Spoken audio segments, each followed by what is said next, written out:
Shutdown, I'm sorry also we don't have more time. Each of us would like to spend more time on this important issue, but we want to also give everyone a chance to speak, and that's why we have the limitation. Mr. President, I think it's important that we put this whole issue in perspective. People are saying, well, the clock is ticking and we're 12 hours or less away from having to shut the government down. Well, yes, the clock is ticking, but the clock that has been ticking for year after year after year after year is a mounting debt and fiscal crisis that is going to take this country into bankruptcy if we don't do something about it. Now, that clock is ticking a lot faster than the clock is ticking on this debate. And let's put this debate in perspective to the larger picture. We have added in the last 4 years, the last 3 years, over $4 trillion to our debt. $4 trillion plus in the last 3 years. This country is on an unsustainable spending binge. And people throughout the year in 2010 expressed their views about the egregious, reckless spending of this Congress. And they sent a new Congress here to do something about it. Now, because the other party that was in control in 2010 didn't pass a budget, didn't do anything about it when the time ran out on September 30th at the end of the fiscal year, we are at this point today because we've had to have these continuing extensions, which we're trying to do something about, and I hope that we can resolve this.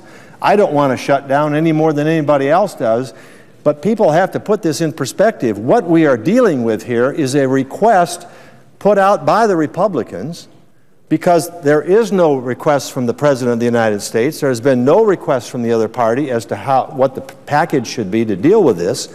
And that request requires and asks for a reduction of 1.6% of the total amount of spending that's going to take place in 2011.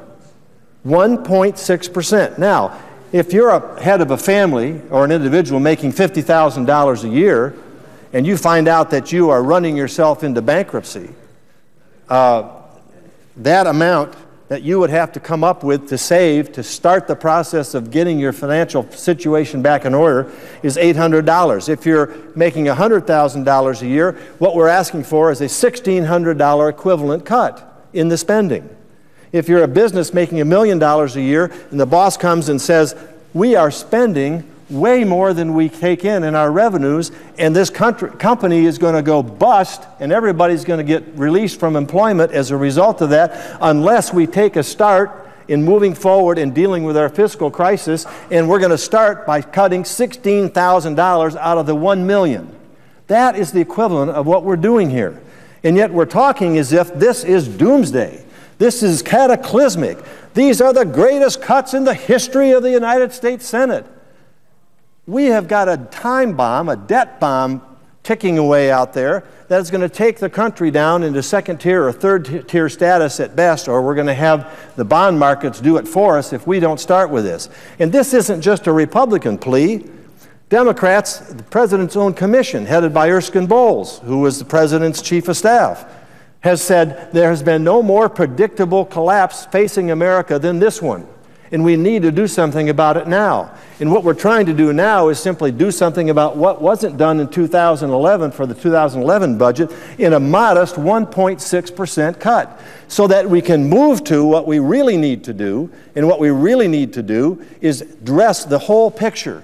As the senator from Massachusetts said, we have to deal more than with just this 12% of the discretionary spending for 2011. We have to put mandatory spending on the table, defense spending on the table. We have to look at tax reform in a way to grow our economy. There's a whole range of things that we have to do. We have one plan in place that has been put there for us to at least begin starting the debate on, which we need to do to get this thing out of the way so that we can start that debate.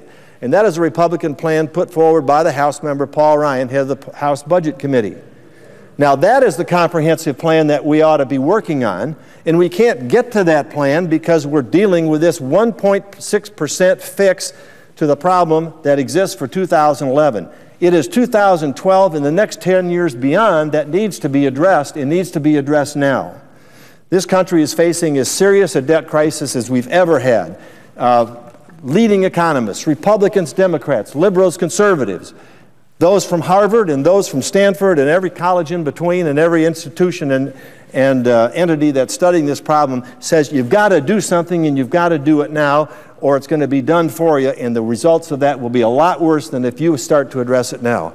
Now, governors and heads of businesses and heads of families all across America know exactly what we're talking about because they've already had to make these tough decisions.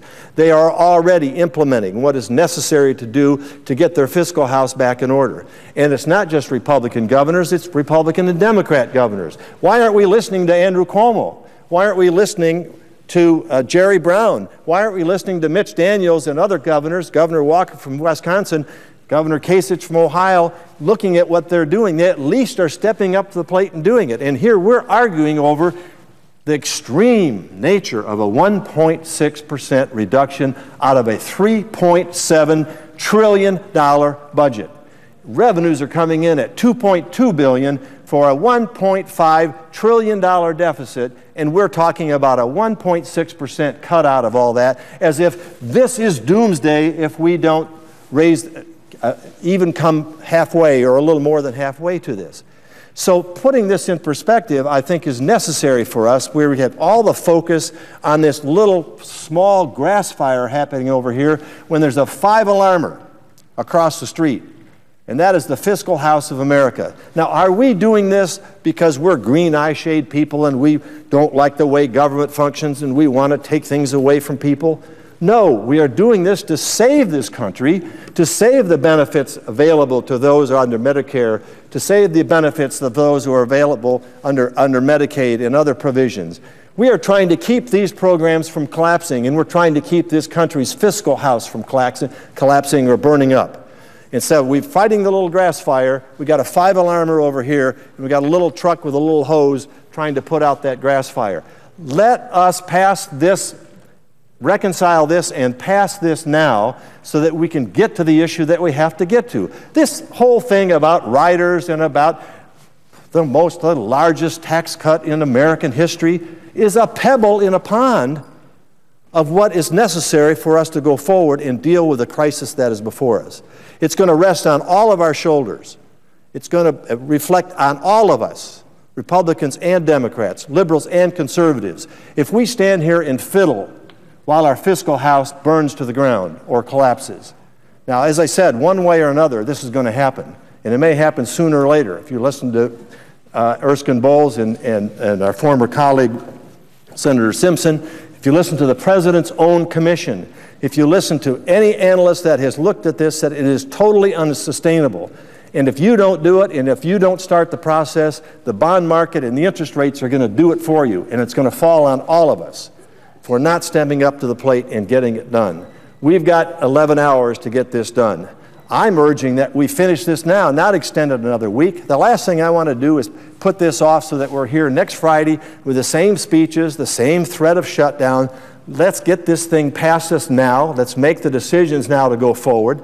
Let's let our yeas and our nays be recorded and let the American people decide which side they want to be on this particular issue. I think given the results of the last election and given the awareness of the American people, that clearly what they have come to the conclusion is that government is too big, it's growing too fast, it's spending too much money, it's spending money that it doesn't have, it is borrowing money at a rate that is putting us in severe jeopardy in terms of our creditors and what their demands are going to be in the future. When 40 cents of every dollar is borrowed, you can't continue on that course without dire consequences.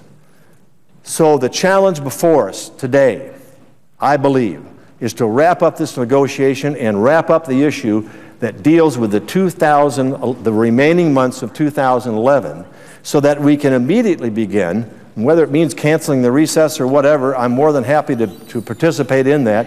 Immediately we can begin on the necessary decisions and changes and debate that has to take place regarding our long-term future. If we fail to do that, we're going to reap the negative consequences.